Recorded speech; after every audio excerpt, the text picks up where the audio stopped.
November 15, 1943, Aberdeen Proving Ground, Maryland. A cold gray morning filled with the smell of diesel and wet metal. American mechanics pulled off a dusty tarp, expecting a powerful German machine. But what they found made them laugh. Underneath sat a tiny, box-shaped car with an engine smaller than a lawnmower, the Kübelwagen, Germany's Jeep. They checked the numbers twice. 25 horsepower, barely half of what the American Jeep had.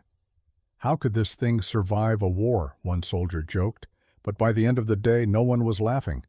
The tests that followed would reveal something shocking, that the German toy car hid secrets no one expected, and lessons the U.S. Army never forgot. So, stay with us, because what began as a joke turned into one of World War II's strangest truths. If you love real history told with raw detail, don't forget to like this video, subscribe, and watch till the end. This story will change how you see the war machines of Laughably. The captured German Kübelwagen arrived at Aberdeen Proving Ground on a cold November morning in 1943. Frost covered the grass, and soldiers' boots crunched over the frozen ground. A small group of American mechanics stood waiting beside a wide concrete ramp, their breath forming white clouds in the air. They had been told that this strange little car was one of the most reliable machines used by the German Army, a symbol of their famous engineering skill. When the tarp was pulled off, silence followed. The vehicle looked simple, almost toy-like. Its thin metal panels rattled when the wind blew. The front hood lifted easily, revealing a small, flat engine no bigger than a kitchen stove. "You gotta be kidding me," muttered Sergeant Mike Kowalski, a Detroit mechanic who used to build engines that made 3 times this power. He read the tag again, 25 horsepower. The men laughed, a low, tired laugh that came from disbelief, not joy. Next to their sturdy Willys Jeep, this thing looked weak. It weighed about 1,700 pounds, almost 700 less than the Jeep, yet still seemed fragile. Major Sterling, the officer in charge, simply said, "We'll see what the numbers say." In the Army, feelings didn't matter, data did. The Kübelwagen's engine was air-cooled, meaning it had no water radiator or coolant system. That seemed strange to the men who were used to liquid-cooled American engines. Air-cooled motors were lighter and simpler, but also risked overheating. The soldiers made notes: 4 cylinders, 985 cubic centimeters, top speed maybe 50 miles an hour if lucky. Not impressive. Kowalski leaned closer, listening to the faint ticking sound as the metal warmed in the sun. He could smell the sharp scent of old fuel and oil trapped from the battlefield. "Looks like something you'd use to deliver mail, not fight a war," he joked, and the others nodded. But Major Sterling didn't laugh. "It's lasted 3 years on every front Germany fights," he said quietly. "There's something here we don't see yet." They rolled the Kübelwagen into the test shed, the dyno room. Inside, the air was thick with oil fumes and the hum of machines. The team attached wires, gauges, and belts to measure power, speed, and torque. Corporal Chen, the youngest of the group, wrote down every number carefully in a small notebook. This was how truth was measured, not by pride, but by data. When the engine finally started, the sound was unexpected, soft, even gentle. No roar, no deep growl, just a smooth humming like a sewing machine. The men exchanged looks. For something so small, it ran clean and steady, no leaks, no smoke, no shaking. "Huh," said Kowalski, half smiling. "She may be ugly, but she's polite." As the test began, the dyno spun up, measuring every ounce of the engine's strength. The numbers on the gauge confirmed it, 25.3 horsepower at 3,300 RPM. The Jeep made more than double that. But the German car didn't strain or cough. It just kept going. The paradox grew stronger, weaker on paper, but calm and steady in action. Outside, the sun began to melt the frost, turning puddles into mirrors. The smell of hot oil filled the air. Kowalski wiped his hands on a rag, and stared at the tiny car sitting quietly on the rollers. For the first time, he wasn't laughing. "Numbers don't lie," he said softly. "But sometimes they don't tell the whole story either." They didn't know it yet, but this little test would lead to something much bigger, a discovery about how wars are won not just by strength, but by smart design, good training, and the people who keep machines running when they shouldn't. And this was only the beginning.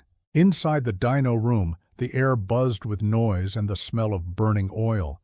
Gauges flickered, belts turned, and the little German Kübelwagen engine hummed steadily on the test stand. Sergeant Mike Kowalski stood with his arms crossed, watching the pointer on the dial move. The reading was clear, 25.3 horsepower at 3,300 RPM. 25, he repeated slowly, shaking his head. That's less than some lawnmowers back home. The other mechanics laughed, but Major Sterling didn't smile. "Let's finish the test," he said. "Numbers matter more than jokes." Next to the Kübelwagen, a Willys Jeep engine was already waiting for comparison. The Jeep's motor produced around 60 horsepower, more than double the German vehicle. When the Jeep's turn came, it roared loudly, shaking the floor. The difference in sound alone felt like a fight between a whisper and a shout. Still, as the tests continued, something interesting began to show. The German engine stayed cool and smooth even after running for half an hour. Its temperature held steady around 180 degrees Fahrenheit, while the Jeep's water-cooled motor often climbed higher. The Kübelwagen didn't use any coolant at all, just air. Simple, fewer parts, fewer leaks. Private Patterson, a quiet man who loved precision, leaned close to the clipboard. "Fuel burn is lower," he said, "half a gallon less per hour than the Jeep." The men exchanged looks. Half a gallon per hour meant a lot when fighting across long battlefields. They recorded more numbers: 0 to 30 miles per hour, 26 seconds. Top speed 50 miles per hour on flat ground. Jeep, 0 to 30 in 11 seconds. The gap was huge. The Jeep was fast, powerful, and built for climbing and pulling. The Kübelwagen was light and slow, almost lazy. When the dyno test ended, they rolled the car outside again. Steam rose gently from the exhaust pipe. The sound faded into the cold air, soft as a sigh. Kowalski touched the warm metal with his bare hand. "It's weird," he said. "It shouldn't work this well, not with so little." Major Sterling looked down at his notes. "Maybe that's the point," he said. "It's built for enough, not for more." They began the next part of testing, the acceleration run. A long, straight track stretched across the proving ground, flat and empty. The Kübelwagen rolled to the start line, its small tires crunching over gravel. The wind was sharp and cold, carrying the smell of gasoline. "All right, Mike," Sterling said. "Take her up to 30. Kowalski nodded and climbed in. The seat felt stiff, the steering wheel thin and rough. He pressed the starter. The engine hummed instantly. He pushed the pedal down. The little car began to crawl forward, slowly gaining speed. The seconds ticked. 10, 15, 20, 26. The needle finally touched 30 miles per hour. When he stepped out, he was half amused, half impressed. "Feels like it's giving all it has," he said, "but she doesn't quit." The Jeep did the same run later. It hit 30 in 11 seconds flat, throwing up dust behind it. The difference was obvious, but the Kübelwagen had one quiet advantage. It never stalled, never overheated, and ran smooth every single time. Back in the workshop, Corporal Chen summarized the results in his report. The Kübelwagen lacks power compared to the Jeep, but shows remarkable fuel efficiency, cool operation, and mechanical steadiness. Major Sterling underlined one sentence. "Reliability over raw power." That would become the phrase they used again and again in their notes. As the sun set over Aberdeen, the men packed up their tools. The orange light made the little German car glow faintly. It still looked weak, but the numbers suggested something different. Kowalski wiped his hands and said quietly, "Maybe ugly things can still do their job right. But the real challenge was still waiting. Hills, mud, and time. That's where true strength would show itself. The next morning was colder. The wind from the bay cut through thick jackets and made every tool feel like ice. The men gathered around the Kübelwagen again, this time at the base of a long dirt hill. This was the real test, the kind that decided whether a vehicle could survive on a battlefield. Numbers in a notebook were one thing, mud, slope, and gravity were another. Sergeant Kowalski checked the car once more. The air-cooled engine hummed quietly as it idled. "Feels like a sewing machine," he said, half smiling. "Let's see how she climbs." Major Sterling nodded. Same load as the Jeep test, full gear and 2 men. The Kübelwagen was loaded with sandbags and tools to match the Jeep's weight conditions.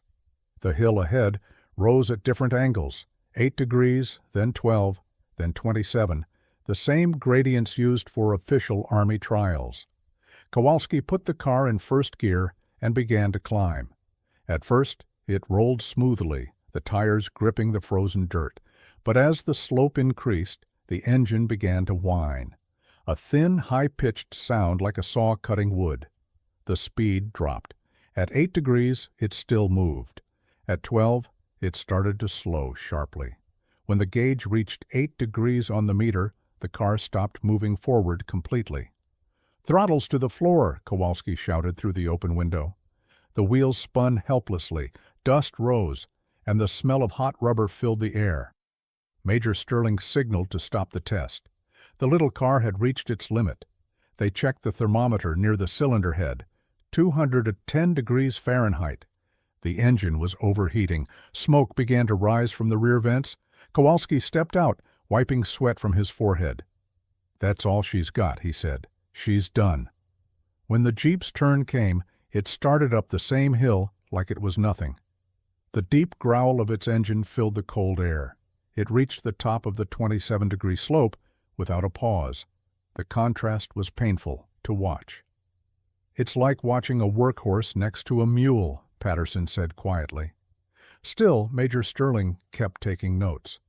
"Power-to-weight ratio explains this," he said. "The Jeep simply has more torque. But the Kübelwagen's issue isn't power alone, it's traction and cooling." They ran the Kübelwagen again after it cooled down. This time they watched the temperature rise faster. Within minutes, the heat reached dangerous levels again. The design had no fan strong enough to push enough air over the engine when climbing slowly uphill. In open flat roads it was fine, but on rough terrain it suffered badly. Corporal Chen recorded everything carefully. Kübelwagen, maximum sustainable climb 8 degrees, Jeep 27 degrees, overheating after prolonged incline, loss of compression after repeated run. Later, in the small workshop, they examined the air filter. It was clogged with dust and oil. The design was simple but weak against dirt. "Every grain of sand gets in there," Patterson said, tapping the part with his wrench. "This thing would choke in North Africa." The paradox deepened. The German vehicle that had served across deserts and snow seemed fragile here, yet somehow it had survived years of war. "They must have used it smarter than we do," Sterling said. "They knew its limits." By late afternoon, the sky turned gray again. The men packed their tools in silence. The Kübelwagen sat still on the slope, smoke rising softly from its back. Kowalski looked at it and said, "It's not built to win races. It's built to keep moving just enough." As they left the test site, the Jeep roared to life again, powerful and loud. The Kübelwagen stayed quiet, cooling slowly in the cold wind. What came next would test something even more demanding than hills, the deep, loose sand that swallowed whole machines. The next test took place 2 days later on a stretch of soft sand that looked like a piece of desert dropped into Maryland. The winter sun was weak, and the air smelled of oil, salt, and wet dirt. This was the traction and mobility test, the one that showed how well a vehicle could move across real battlefields filled with mud, dust, or snow. Sergeant Kowalski stood beside the Kübelwagen, rubbing his hands together for warmth. The car's thin tires looked out of place against the soft ground. "These things belong on a beach, not a battlefield," he said. Major Sterling only replied, "Let's see what the Germans thought they were doing." The Kübelwagen's engine started easily, its quiet hum sounding calm and steady. Kowalski drove it forward into the sand pit. At first it rolled gently, moving about 20 feet before the rear wheels began to spin. The fine sand flew up in a pale cloud, covering the back of the car. The vehicle sank halfway down, rocking helplessly. Kowalski pressed the pedal again. The tires spun faster, but the car didn't move an inch. "She's stuck," he said flatly. "No grip." Patterson came forward with a shovel, digging around the tires. "No tread depth," he said, shaking his head. "These tires were built for roads, not mud." The Kübelwagen used narrow street-style tires to save rubber, a smart decision for Germany, where supplies were short but terrible for soft terrain. After 15 minutes of digging and pushing, they freed the car. The Jeep's turn came next. Its wider tires bit into the sand easily. With a roar, it pulled forward, climbed the same patch, and kept going without trouble. Within minutes, it had crossed the entire sand track. The difference was clear in every way: speed, traction, and control. But something interesting happened when they checked the Kübelwagen's engine again. Despite being stuck for almost 20 minutes, it hadn't overheated this time. The air-cooled system worked better when the car idled instead of climbing. Corporal Chen took notes quickly. Kübelwagen, unable to maintain traction in loose soil. Lightweight body prevents deep sinking, but narrow tires reduce grip. Engine temperature stable during idle. No mechanical failure observed. Major Sterling looked thoughtful. "They didn't build this for power," he said. "They built it for simplicity. Easy to fix, easy to run, even if it can't go everywhere." He was partly right. The Kübelwagen had been designed for German roads and light terrain, not for climbing muddy hills or crossing soft beaches. But what it lacked in muscle, it made up for in how quickly it could be repaired. To prove that point, Kowalski decided to pull one of the rear wheels off right there in the sand. The entire operation took less than 10 minutes. The parts were simple and lightweight, no special tools required. "Now that's clever," he admitted. "A guy could fix this thing with just a screwdriver." Still, there was no denying the facts. In real war zones like Africa or Russia, traction mattered more than comfort. The Jeep could go almost anywhere. The Kübelwagen could not. The men pushed the German car back onto solid ground. The light was fading now, and long shadows stretched across the sand. The sound of the cooling engine ticked softly, like a clock counting down. "So," Patterson asked, "is it any good?" Kowalski looked at the dusty little car, then at the Jeep parked nearby. "Depends what you need," he said. "If you want to move through mud and rocks, take the Jeep. But if you want something simple that just keeps running, maybe this is enough." The test was over, but they still had more to learn. Next, they would find out how well each machine could be kept alive, not in battle, but in the quiet moments in between. That meant one thing: maintenance. The following day was still and cold. The smell of oil hung in the workshop air, mixed with the faint scent of metal dust and gasoline. Today's task was not about speed or strength. It was about maintenance. How easily could each vehicle be repaired and kept running? In war, that often mattered more than horsepower. Sergeant Kowalski rolled up his sleeves. "Let's see how long it takes to service this little thing," he said, patting the Kübelwagen's thin metal hood. The stopwatch clicked as he began. He started with an oil change. The German car had a strange setup, a small flat oil pan and bolts that were hard to reach. It took him almost 45 minutes to finish the job. When he pulled his gloves off, his hands were covered in oil. "Not good," he muttered. "On a battlefield, that's forever." Then he tried changing the air filter. It was packed tight under the rear cover, held by a set of screws that needed a special tool. Every few minutes, he shook his head. too complicated, he said. You'd need a clean shop to do this right. When they tested the same maintenance jobs on the Willys Jeep, it was a completely different story. The oil plug was easy to reach. The air filter popped out with 2 clips. The whole process took just 12 minutes from start to finish. Patterson, the quietest of the crew, made a note on the clipboard. Maintenance time difference: Kübelwagen, 45 minutes, Jeep, 12 minutes. Estimated 27% less vehicle availability due to servicing delays. Major Sterling nodded slowly. That's not just time, he said. That's how many vehicles are ready to fight. If a whole unit's maintenance takes that long, you lose a third of your strength without a shot fired. Kowalski agreed. The Germans built for precision, he said. We built for access. That's the difference. To push the test further, they decided to simulate field repairs, the kind soldiers would have to do in mud or snow. They intentionally loosened a spark plug on both vehicles and timed how fast it could be replaced. The Kübelwagen's spark plugs were buried deep under cooling fins. It took almost 8 minutes to change one. The Jeep's? 2 minutes, flat. By now even Chen, who loved the German car's engineering, admitted, it's clever, but not soldier-proof. Later that afternoon, they took a break outside. The wind had picked up again, blowing through the bare trees. The Kübelwagen sat open, its parts spread across a wooden bench like a metal puzzle. You can tell the Germans cared about precision, Patterson said. Everything fits tight, nothing wasted. Yeah, Kowalski answered, sipping his coffee. But war doesn't care about tight fits.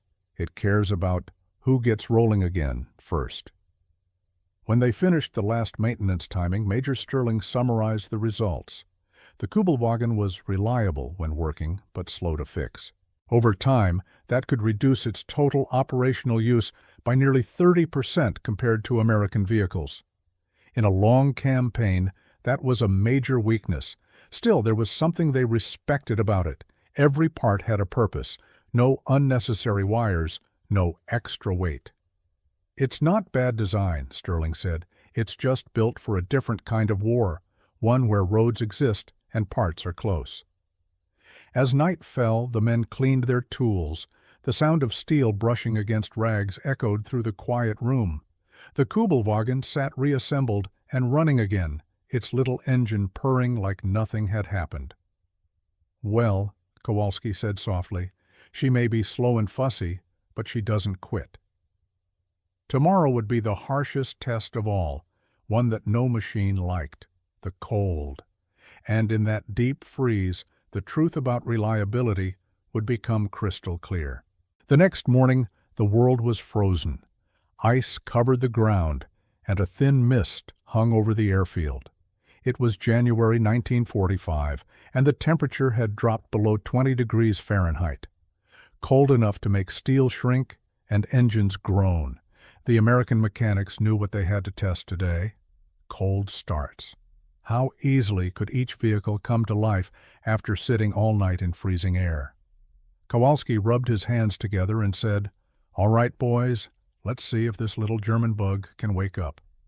The Kübelwagen had been sitting outside all night, its thin doors covered with frost.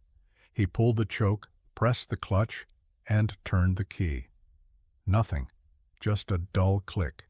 He tried again. The small 25-horsepower engine made a weak noise, but didn't start.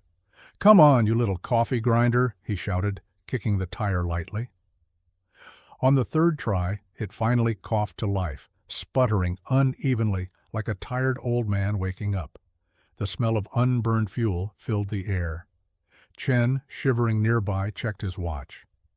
2 minutes, 27 seconds to start, he noted. Then came the Willys Jeep. They had left it outside in the same spot, same weather. Kowalski jumped in, pressed the starter, and, vroom, the engine started almost instantly.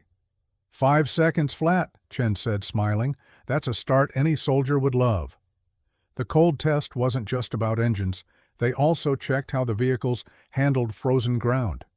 The Kübelwagen, with its rear-engine design, had good traction at first. It moved smoothly across the icy patch until it hit a slope. The back tires spun helplessly, kicking up snow. Without a four-wheel drive, it simply couldn't climb. Meanwhile, the Jeep moved forward confidently, its 4x4 system gripping the ground like claws. It climbed over the small hill, bounced down again, and stopped beside the German car. Kowalski laughed. You can't beat four-wheel drive. Physics don't lie. Still, they were surprised by one thing, the Kübelwagen's light weight. It barely sank into the snow. If it had just one more driven axle, Chen said thoughtfully, it could be a great little snow car. The men ran one more test, a fuel efficiency check. They filled both tanks and ran them until empty. The Kübelwagen went 280 miles on a full tank, while the Jeep managed about 240 miles. That's 1 point for the Germans, Patterson said. She may be weak, but she sips fuel. Yeah, Kowalski replied, smiling. She's like a marathon runner, not a sprinter. By midday, the cold test was complete. The Kübelwagen's air-cooled engine had survived the freezing morning, but it needed patience and gentle handling. The Jeep didn't care. It just started and drove. That was the difference between engineering precision and battlefield practicality. Major Sterling wrote in his report, "In extreme cold, the Kübelwagen shows endurance but not reliability. The Jeep remains superior for rapid deployment under all weather."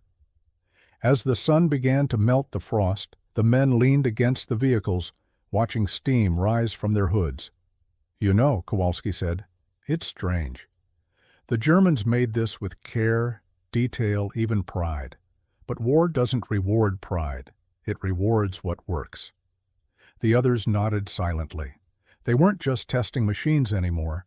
They were seeing two philosophies of war, one built around control and perfection, the other built around flexibility and speed.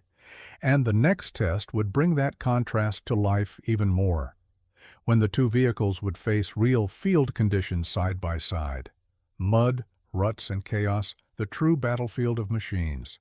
The next test came with rain, heavy, cold, and endless, the kind that turned every road into a muddy trap. The air smelled of wet soil and exhaust. Boots squished into the ground with every step. This was the perfect time to see which machine could survive the real battlefield conditions. Not a workshop, not a smooth road, but pure chaos. The test area was an old dirt road outside the camp. The soldiers had dug shallow ruts and poured water into them, making the ground soft and sticky. All right, Kowalski said, holding a stopwatch. Same rules. One Jeep, one Kübelwagen, one hill. Let's see who makes it. Chen got into the Kübelwagen first. The small German car looked confident, light, and simple. He pressed the gas, and the rear wheels spun fast, splashing mud everywhere.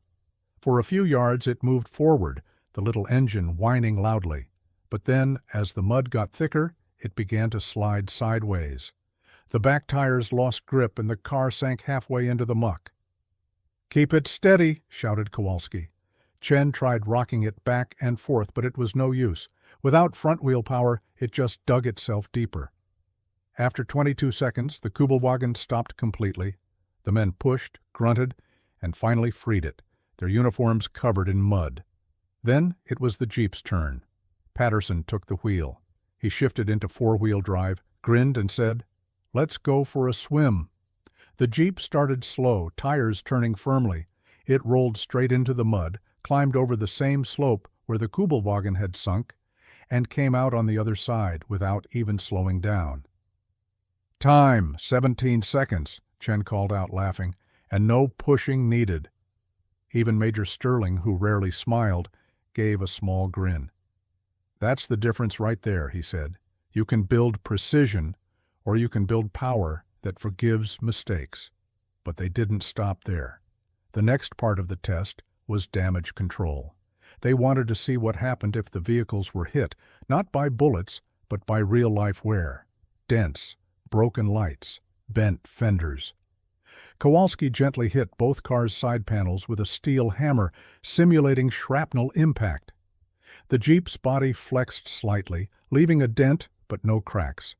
The Kübelwagen's thinner metal caved in easily, leaving sharp folds. "Too thin," Patterson said, touching the metal edge carefully. "Saves weight, but one good hit and you're done." Still, the Kübelwagen had one big advantage: simplicity of parts. Its engine could be taken apart with just a few tools, and every piece was light enough to lift by hand. "If you had time and calm weather," Chen said, "you could rebuild this thing anywhere." "That's the problem," Kowalski replied. "There's never calm weather in war." By the end of the day, both vehicles were covered in mud and scratches. The Jeep's tires were packed with dirt, its windshield coated brown. The Kübelwagen looked almost buried, but when they started both engines, they ran fine. The German car refused to die easily. "Maybe that's its secret," Patterson said quietly. "It's not powerful, but it keeps going, like the people who built it." The men stood silently for a moment, watching steam rise from the hoods. The test had shown the truth. The Jeep conquered the battlefield, but the Kübelwagen survived it with dignity. Major Sterling closed his notebook and said, "One more test tomorrow. Not about mud or cold, about meaning. We'll find out what this little German car really says about the men who made it and the war they fought." The mechanics packed up their tools as thunder rolled in the distance. The war was still raging across Europe, but here, in this quiet camp, two small vehicles had told a bigger story, one of struggle, pride, and very different kinds of strength. The next morning was quiet. The rain had stopped and mist hung low over the fields. The Kübelwagen and the Jeep stood side by side, both covered in dried mud, looking like old soldiers after a long battle. This was the final test, not of power or endurance, but of understanding. Major Sterling gathered the team around. "Gentlemen," he said softly, "we've tested speed, power, repairs, cold, and mud. Now we ask the real question. What do these two machines mean?" The men looked at the Kübelwagen. Its small frame, 25-horsepower engine, and simple design told a clear story. It was made for order, control, and rules. Everything about it felt strict and exact, like the army that built it. "The Germans built this car for a perfect system," Chen said.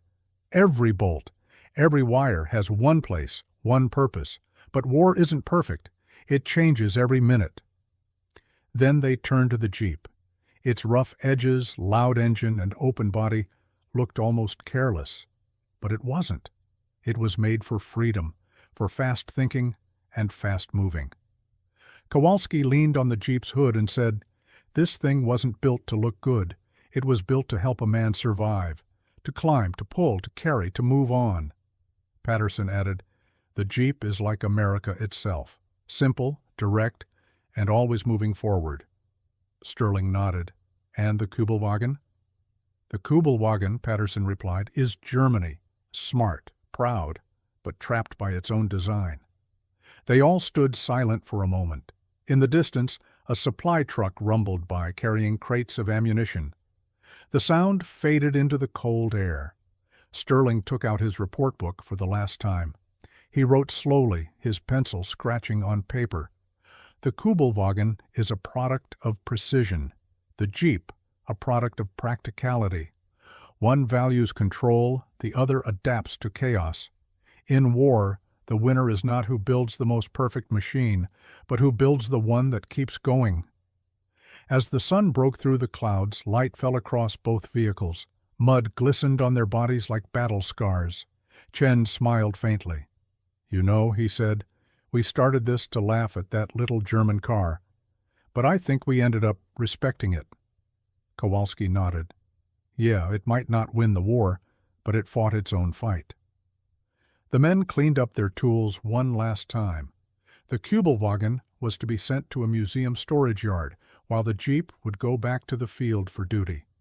Two machines, one captured, one homegrown, both symbols of the world's greatest struggle. As they watched the vehicles being driven away, Sterling said quietly, "They came from different worlds, one from discipline, one from freedom, but both served men who believed they were right." The wind picked up again, rustling through the grass. Somewhere far away, artillery echoed faintly. a reminder that the war still raged. But here, in this quiet camp, the lesson was already clear. In the end, the Americans didn't just capture a German car, they captured an idea. They learned that power is not always about precision, it's about what lasts when everything else breaks. The Kübelwagen had made them laugh at first, but by the end, it made them think. They had come as conquerors, Sterling later wrote, but they left as students. And as history proved, America's greatest weapon was not its horsepower, it was its ability to adapt.